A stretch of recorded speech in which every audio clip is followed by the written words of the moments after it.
Let's take a look at the artist Henri Matisse. He is a famous French artist.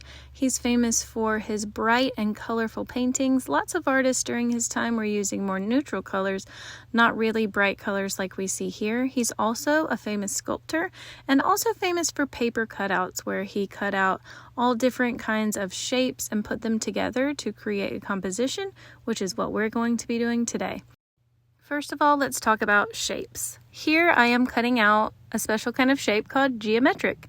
Geometric shapes are the shapes we learn about in school, in math class, like triangles, diamonds, rectangles, squares. These are shapes that can be measured and named. I'm just using only geometric shapes to create this composition.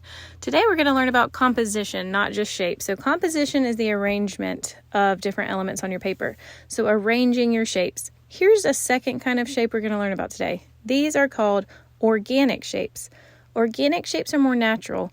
They're not the shapes we learn about in math. They're shapes you might see in nature, like a leaf or a cloud or a flower, shapes that can't really be measured. So what I'm going to do now is work on my real composition using shapes. I'm using a variety of shapes, organic and geometric shapes, to create my composition. My composition is my arrangement of elements on my work of art. So how am I going to arrange these shapes to create something? This picture is abstract. It doesn't look like anything. It's just a bunch of shapes on my paper, which really does make a really cool composition. Next, though, I am going to use a variety of shapes to create kind of a more realistic composition. So I am cutting out squares and rectangles. Think about things that you might see in real life that look like shapes. Here I'm creating a castle using mostly geometric shapes.